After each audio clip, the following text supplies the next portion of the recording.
In the meantime, choosing what to invest in was a nerve-wracking business. In 1560, Alessandro Magno, a young merchant from Venice, watched anxiously as the price of pepper went up in Alexandria by 10% in a matter of days, prompting him to cancel his existing orders and switch his investment to cloves and ginger. It was essential to avoid being caught up in a bubble that might not just cost him his margins, but lose him capital. As a middleman, his livelihood depended on being able to buy the right goods at prices his customers would be willing to pay. With millions of pounds of spices, above all pepper, reaching Europe each year, what had been an elite luxury business quickly became part of the cultural and commercial mainstream, driven by mass market supply and demand. The potential for profit explains why the Portuguese set about building a Silk Road of their own, establishing a chain of ports and harbors linking Lisbon with the coast of Angola, Mozambique, and East Africa, and beyond in a sprawling set of trading stations with permanent colonies dotted from India to the Malacca Straits and the Spice Islands.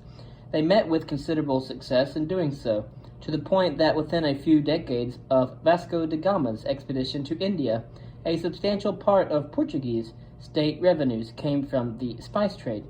Nevertheless, they faced stern challenges, not least because others were determined not to miss out on a share of the market. After taking control of Egypt in 1517, following a period of turbulence in the Near and Middle East, the Ottomans emerged as the dominant force in the eastern Mediterranean and as a major threat to Europe. While one might think that a Martin Luther was disrupting things in Central Europe. Now that the most atrocious Turk has captured Egypt and Alexandria and the whole of the Eastern Roman Empire, wrote Pope Leo X, he will covet not just Sicily and Italy, but the whole world. The sense of threat was heightening by the Ottomans' military successes in the Balkans and an ominous move deeper into the center of Europe. A clash was coming, wrote the great philosopher Erasmus in a letter to a friend in the first half of the 16th century, that would decide the fate of the world, for the world cannot any longer bear to have two suns in the sky. The future, he predicted, would belong either to the Muslims or to the Christians. It could not belong to both.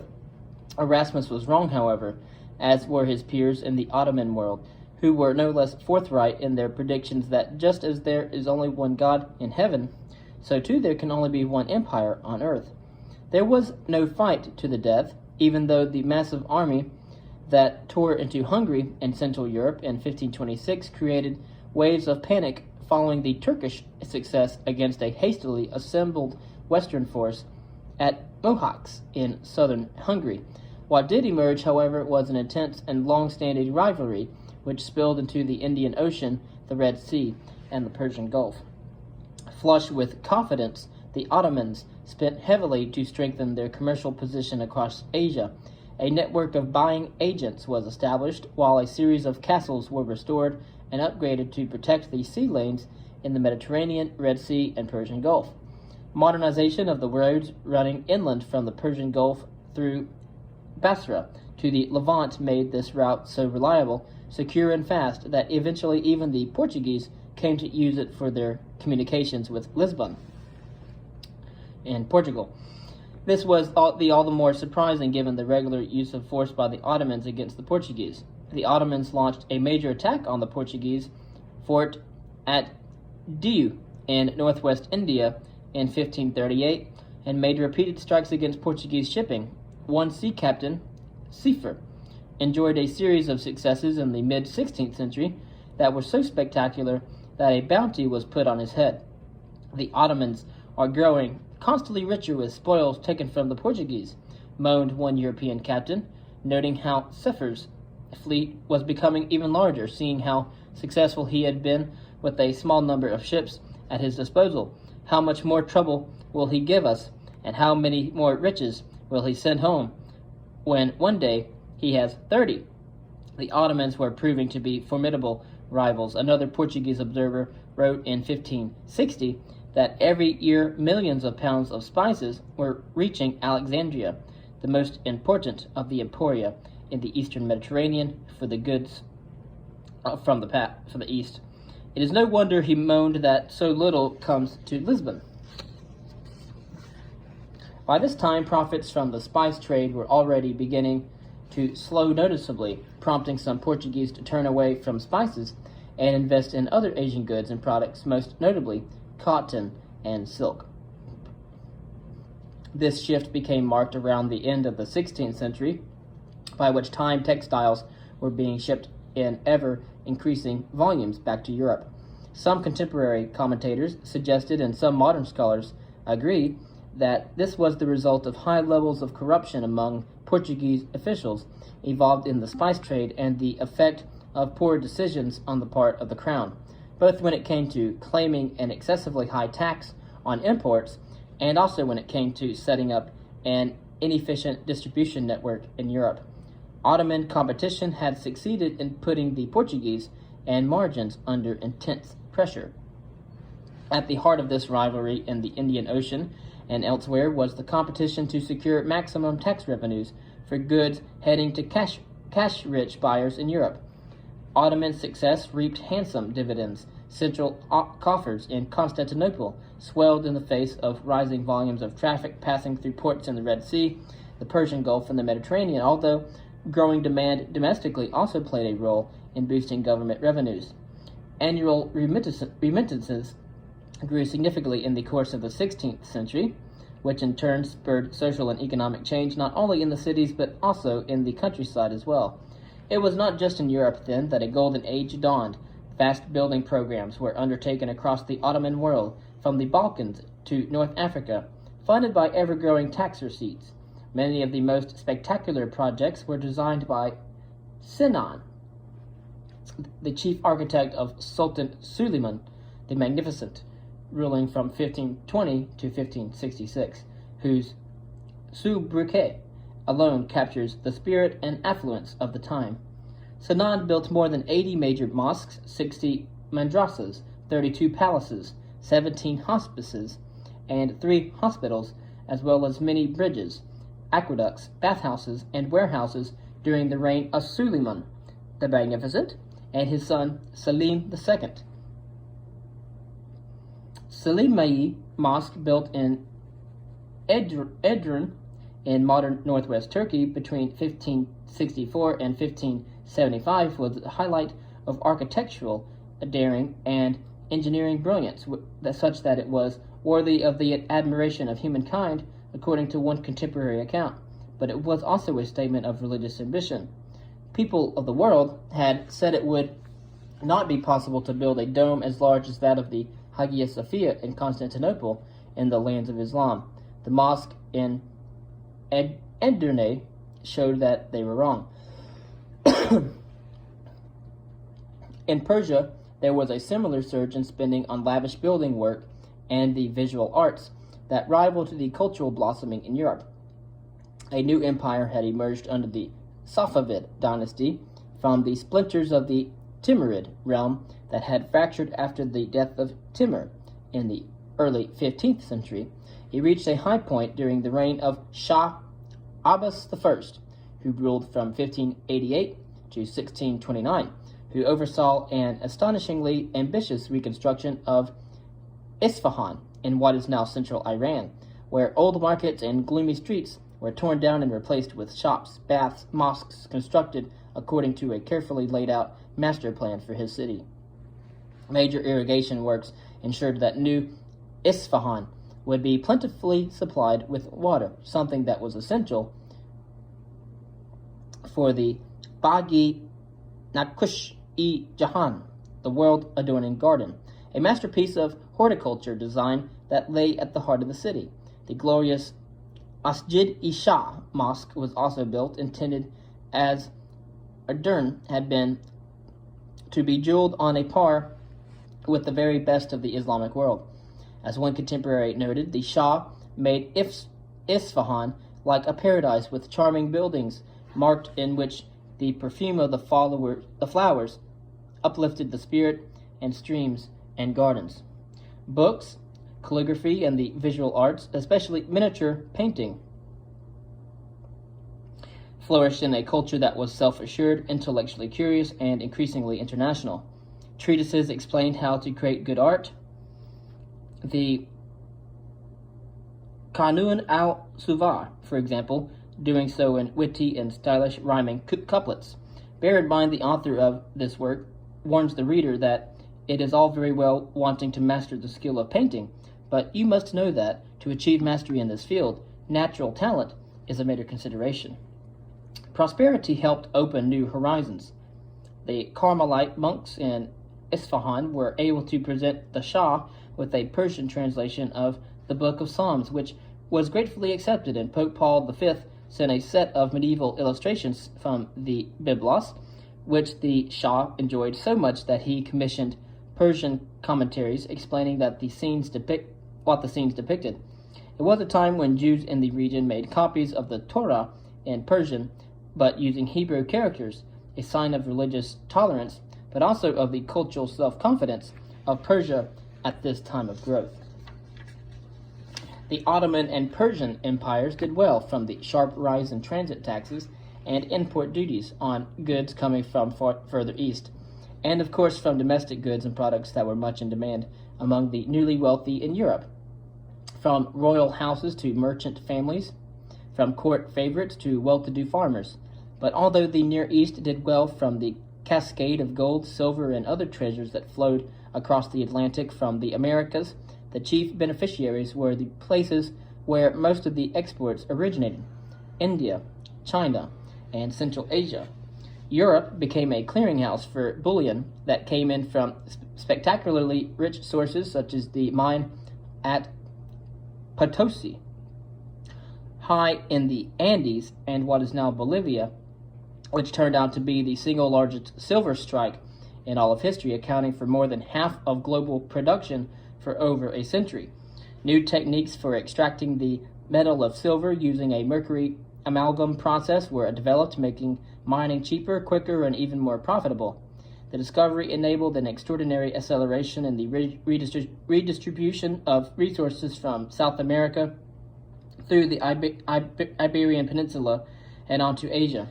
Precious metal was melted down and struck into coinage that was shipped east in astonishing quantities. From the mid-16th century, hundreds of tons of silver were exported to Asia each year to pay for sought-after Eastern goods and spices. A shopping list drawn up in Florence in the 1580s shows how large appetites had become. The Grand Duke Francesco de' Medici provided generous funds to Filippo Sassetti, a Florentine merchant about to set off for India, along with instructions to purchase a range of exotic goods. He duly received capes, textiles, spices, seeds, and wax models of plants, a particular personal interest of the Grand Duke and his brother, Cardinal Ferdinando, as well as a large range of medicines, including a remedy against poisonous snake bites. Such acquisitive curiosity was typical of powerful and cultured men at this time. Europe and the Near East sparkled with the discoveries coming from the Americas and the opening up of the sea routes along the coast of Africa. But nowhere shone more brightly than India. The period following Columbus's crossing of the Atlantic corresponded to one of consolidation across a realm that had disintegrated after the death of Timur. In 1494, Babur, one of his descendants, inherited lands in Fergana Valley in Central Asia and set about trying to expand them, focusing his attention on Samarkand with fleeting success. After being finally ejected from the city by Uzbek rivals, he moved south, and after years of struggle with little to show, he turned his attentions elsewhere. First, he made himself master of Kabul, and then took control of Delhi by expelling the tyrannical Lodi dynasty, whose members were wildly unpopular thanks to their regular and savage persecutions of the Hindu population.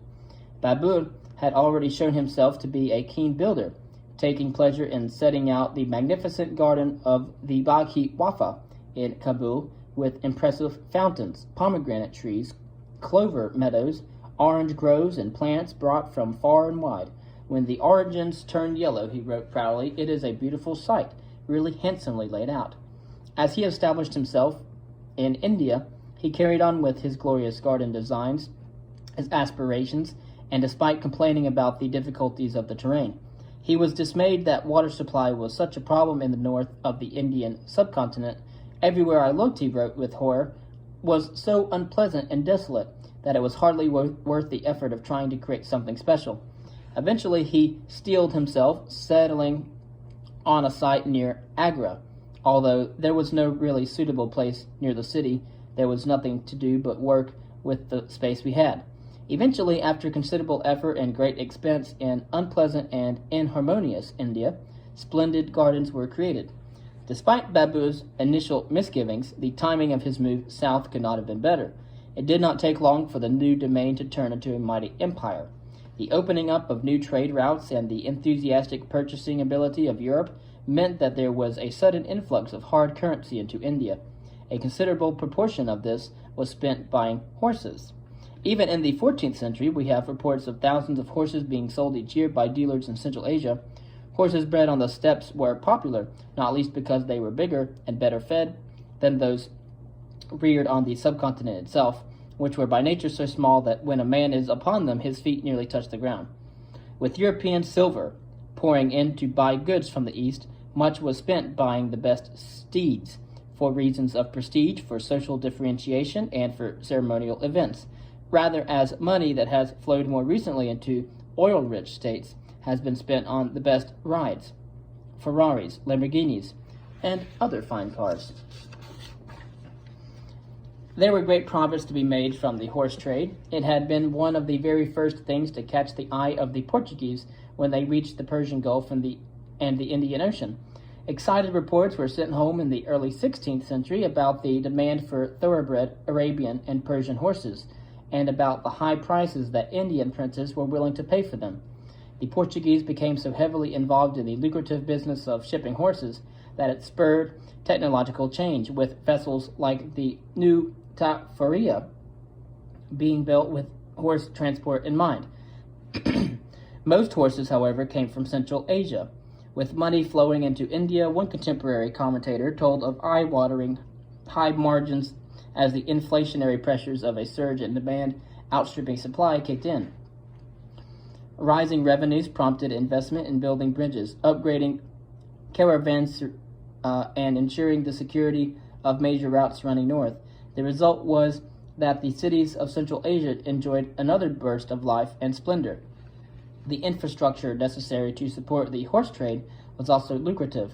One quick-witted speculator invested in rest houses along the main routes, establishing more than 1,500 in the space of 15 years in the middle of the 16th century. The rising flow of money into this region is even recognized in the writing of Guru Granth Sahib, the great text of Sikhism, where the mundane and the commercial sit squarely alongside the spiritual. Buy goods that will last, the Guru advised his followers, and always keep accurate accounts, for these are a means of enshrining truth. There was a boom in gateway cities that were well located to hold major horse markets, including Kabul. The most important to flourish, however, was the city of Delhi, which grew rapidly thanks to its position close to the Hindu Kush. As the city's commercial importance grew, so did the position of its rulers. A thriving local textile industry soon developed, producing materials that were highly prized across Asia and beyond, carefully nurtured by the Mughal authorities. It was not long before a mighty realm sprawled outwards, using its financial muscles to knock out one region after another and unite them into a single entity. Over the course of the 16th century, Babur, followed by his son Humayun and grandson Akbar I, oversaw the dramatic territorial expansion of the Mughal Empire, which by 1600 stretched from Gujarat on the west coast of India to the Bay of Bengal, and from Lahore in the Punjab deep into central India. This was not conquest for conquest's sake. Rather, it was a case of taking advantage of a unique set of circumstances to seize control of cities and regions that offered juicy and rapidly growing income streams that reinforced and strengthened a nascent empire. As one Portuguese Jesuit noted in a letter to his order at home, the conquest of Gujarat and Bengal, both studded with bustling cities and fat tax bases, made Akbar the master of the gem of India. Each new addition provided more power to the center, enabling even more momentum to build up. The Mughals brought new ideas, tastes, and styles with them. Miniature painting, long favored by the Mongols and the Timurids, was now championed by the new rulers, who brought in master practitioners from far and wide to create a thriving school of visual arts. Watching wrestling became popular, as did pigeon racing. Both favored Central Asian pastimes. Innovation in architecture and garden design was even more pronounced, with the influence of buildings and landscapes owned and perfected in Samarkand, soon becoming evident across the empire. The results can be seen today. Humayun's magnificent tomb stands in Delhi, not only as a masterpiece of Timurid design constructed by an architect from Bukhara, but as testimony to a new era in Indian history. New landscaping styles were also introduced, transforming the built environment and its relationship with its surroundings. Further still, heavily influenced by practices and ideas from Central Asia. Lahore flourished with grand new monuments and carefully planned open spaces. With huge resources at their disposal and the wind in their sails, the Mughals transformed the empire in their own image, and they did so on an extraordinary scale. The astonishing city of Fatehpur Sikri, built in the second half of the 16th century, is a new capital which provides an unequivocal picture of the seemingly unlimited resources and imperial aspirations of the buoyant ruling house. An exquisitely designed series of courtyards and buildings built from the red sandstone blended styles and designs from Persia and Central Asia with those of India to create a splendid court where the ruler could receive visitors and leave them in no doubt of his power. The most famous monument testifying to the immense wealth that resulted from money flowing in from Europe was the mausoleum built by Shah Jahan in the early 17th century for his wife, Mumtaz. To mark her death, Shah Jahan distributed huge quantities of food and money to the poor. After a suitable burial plot had been selected, millions of dollars in today's terms were spent constructing a building topped with a dome, before millions more were spent adding a golden screen and cupolas decorated with enameled work of the highest quality and vast amounts of gold.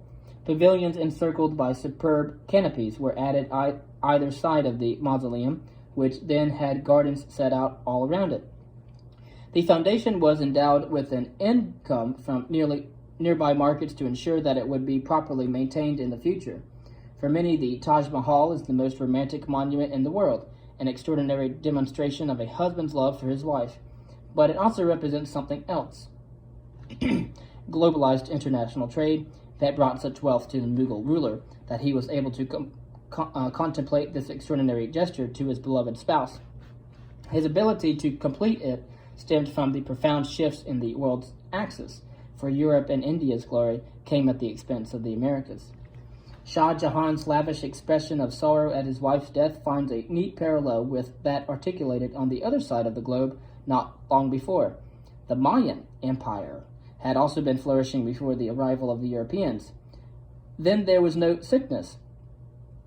They had then no aching bones. They had then no high fever. They had then no smallpox. They had then no burning chest. They had then no consumption. At that time, the course of humanity was orderly. The foreigners made it otherwise when they arrived here. They brought shameful things when they came, was how one author writing not long afterwards put it. Gold and silver taken from the Americas found its way to Asia. It was this redistribution of wealth that enabled the Taj Mahal to be built. Not without irony, one of the glories of India was the result of the suffering of Indians on the other side of the world. Of course, we know that today as Native Americans. Of course, continents were now connected to each other, linked by flows of silver. It drew many to seek their fortunes in new locations. By the late 16th century, an English visitor to Hormuz in the Persian Gulf, recorded that the city was teeming with Frenchmen, Flemings, Hungarians, Italians, Greeks, Armenians, Nazarenes, Turks and Moors, Jews and Gentiles, Persians and Muscovites. The call of the East was a powerful one. It was not just the thought of commercial gain that drew men in growing numbers from Europe, but also the prospect of well-paid employment. There was no shortage of opportunities for gunners, pilots, navigators, galley commanders, or shipbuilders in Persia, India, and the Malay Peninsula, and even Japan. There were chances for those seeking to start new lives for themselves, deserters, criminals, and undesirables whose skills and experience were valuable to local rulers. Those who did well were able to, in effect, establish themselves as independent princelings, as was the case of the Bay of Bengal and the Molucca Sea, where one fortunate Dutchman found that he was able to cavort with as many women as he pleaseth, singing and dancing all day long, near hand naked, while completely inebriated. In 1571, the foundation of Manila by the Spanish charted the rhythm of global trade. For a start, it followed a program of colonization whose character was markedly less destructive for the local population than had been the case after the first Atlantic crossings. Originally established as a base from which to acquire spices, the settlement quickly became a major metropolis and an important connection point between Asia and the Americas. This was Manila. Good news began to move across the Pacific about passing through Europe first, as did the silver to pay for them. Manila became an emporium where a rich array of goods could be bought. Many different kinds of silk could be acquired there, according to one highly placed official in the city around 1600, as could velvets, satins, and other textiles, and too could many bed ornaments, hangings, coverlets, and tapestries, as well as tablecloths, cushions, and carpets, metal basins, copper kettles, and cast iron pots. Tin, lead, salt, and gunpowder from China were also available, alongside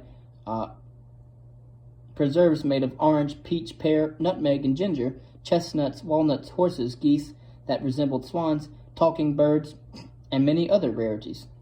I had tried to list everything for sale, continued the author. I would never finish, nor have sufficient paper for it. Manila was, in the words of one modern commentator, the world's first global city. This naturally had important implications for other trade routes. It was no coincidence that there was a chronic contraction in the Ottoman Empire not long after the route via Manila had been established. While this owed something to domestic fiscal pressures and overspreading on expensive military campaigns against the Habsburgs and Persia, the emergence of a new major crossroads for transcontinental commercial exchange thousands of miles away was also a factor in the Ottoman Empire's declining revenues. The amount of silver heading from the Americas through the Philippines and on into the rest of Asia was staggering. At least as much passed this way as did through Europe in the late 16th and early 17th centuries, causing alarm in some quarters in Spain as remittances from the New World to Europe began to fall. The silver road was strung around the world like a belt. The precious metal ended up in one place in particular, China. It did so for two reasons. First, China's size and sophistication made it a major producer of luxury goods, including the ceramics and porcelain that were so desirable in Europe that a huge counterfeit market quickly grew up. Fake China. The Chinese, wrote Matteo Ricci while visiting Nanjing, are greatly given to forging antique things with great artifice and ingenuity, and generating large profits thanks to their skill. In China, books were written advising on how to spot fakes, with Liu Dong explaining how to authenticate Xuande bronzework or Yongle porcelain. China was able to supply the export market in volume and to step up production accordingly. Dahua in Fujian province, for example, became a center dedicated to making porcelain to suit European tastes. Silk manufacturer likewise received investment so that Western appetites could be catered for. This was shrewd business practice and helped the receipts of the Ming authorities to rise sharply, with some scholars asserting that they multiplied no less than 4 times between 1600 and 1643. The second reason why so much money flowed into China was an imbalance in the relationship between precious metals. In China, silver's value hovered around an approximate ratio to gold of 6 to 1, significantly higher than in India, Persia, and the Ottoman Empire. Its value was almost double its pricing in Europe in the early 16th century. In practice, this meant that European money bought more in Chinese markets and from Chinese traders than it did elsewhere, which in turn provided a powerful incentive to buy Chinese. The opportunities for currency trading and taking advantage of these imbalances in what modern bankers call arbitrage were grasped immediately by new arrivals to the Far East, especially those who recognized that the unequal value of gold in China and Japan produced easy profits. Traders scrambled to buy and sell currencies and precious metals. Merchants operating out of Macau took cargoes of carefully chosen goods to Japan, according to one eyewitness, but were interested only in trading it for silver. Some could scarcely hide their excitement at the opportunity. The value of silver in relation to gold was so high that it made the latter, gold, amazingly cheap, noted Pedro Beza. A profit of 75 to 70% could be made. He wrote, if one precious metal exchanged for another in the East was brought to the Spanish territories in the Americas or back to Spain itself. The effects of the inflows of silver into China are complex and difficult to assess fully. Nevertheless, the flow of precious metal from the Americas had an obvious effect on Chinese culture, the arts, and learning in the 16th and 17th centuries. Painters like Shen Zhao and the others who formed the Four Masters, the great contemporary artists of the Ming dynasty, obtained patronage and financial reward for their work. Artists such as Lu Zi found demand for their talents and private commissions from a growing middle class who were interested in developing their pastimes and pleasures. This was an age of experimentation and discovery, with texts like the Jinping Mei, an erotic novel often known as The Golden Lotus, after one of its leading characters, challenging attitudes not only to literary forms but to sex itself. New Health helped to sustain scholars like Song Yangxing, who produced an encyclopedia covering topics from snorkeling to the use of hydraulics in irrigation, and whose work was highly regarded and widely appreciated. The rising interest in Confucianism and the esteem in which specialists like Yang Ming were held bears witness to the desire for explanations and solutions in a period of considerable change.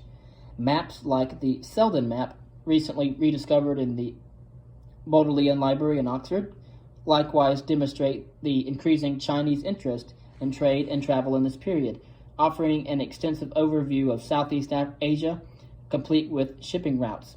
However, these are something of an exception. In this period, as before, Chinese maps typically retained a cloistered view of the world, with visual representations bounded to the north by the Great Wall and to the east by the sea.